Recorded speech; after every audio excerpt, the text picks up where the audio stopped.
Sans rectifier, Monsieur Jacquin.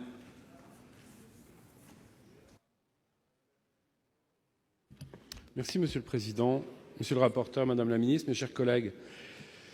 Cet amendement singulier permettra de donner toute sa valeur au pluriel de votre loi des mobilités.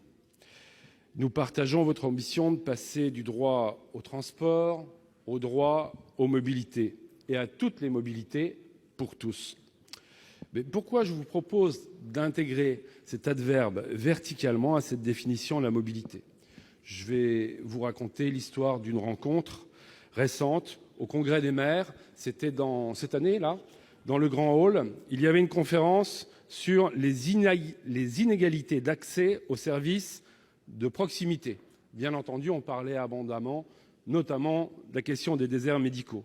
Et puis, un individu a pris la parole depuis la grande salle, et il est ici, Monsieur Benhamed, avec des membres du collectif Plus sans ascenseur.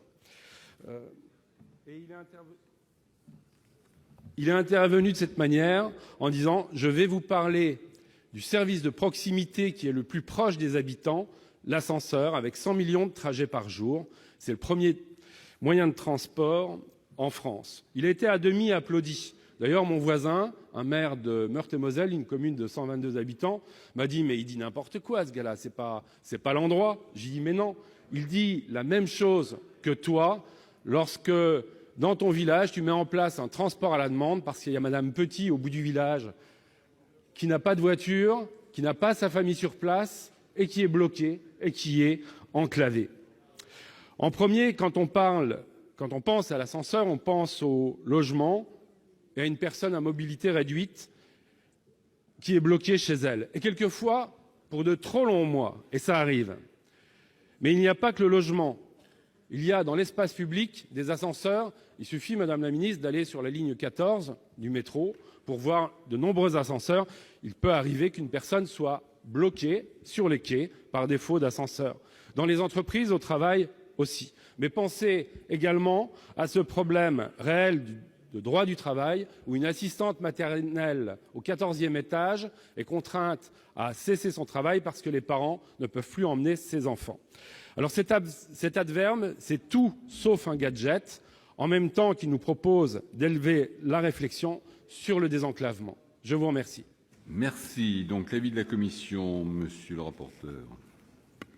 Oui, nous comprenons bien l'esprit de cet amendement. Ceci dit, nous ne voyons pas l'intérêt de cet ajout relatif à la mobilité horizontale, verticale. Elle est multidirectionnelle par définition. Si on utilise uniquement le terme de mobilité, elle pourrait être aussi diagonale ou sinusoïdale, notamment en politique. Mais voilà, la mobilité, elle est multiple, elle est multidirectionnelle. Donc c'est plutôt une demande de retrait ou un avis défavorable. Madame la Ministre. Même avis. Même avis. Si je n'ai pas de demande d'explication de vote, Monsieur Jacquin, retrait ou pas? Mais je veux apporter quelques précisions. Je pense que ce sujet, il doit être pris en considération. Il est tout à fait sérieux. Et je crois que beaucoup de politiques s'intéressent depuis peu à cette question. J'ai pu aller en Seine-Saint-Denis avec Stéphane Troussel qui lançait une expérimentation avec en tant que bailleur social. Madame Pécresse, par exemple, soutient aussi l'opération. Il n'est pas acceptable que de trop nombreux habitants, notamment nos quartiers, se retrouvent littéralement pris en otage dans leur logement parce qu'ils ne peuvent plus sortir de chez eux. Je pense principalement aux personnes âgées, aux familles ou encore aux personnes en situation de handicap ou fragiles qui sont les premières personnes touchées par ces pannes d'ascenseur. Pas d'ascenseur, c'est moins, voire plus du tout de mobilité et d'autonomie. C'est moins de lien social, c'est l'isolement. Nous ne pouvons pas fermer les yeux sur ce sujet. D'ailleurs, on a évoqué hier du transport par câble, qui n'est pas totalement éloigné de cette question-là. Et le problème du désenclavement, je l'ai dit, il est multiforme. Je proposerai d'ailleurs un amendement concret, parce que ce n'est pas qu'une intention. Cette association porte tout un programme d'action qui est pris très au sérieux. Je vous le demande aussi.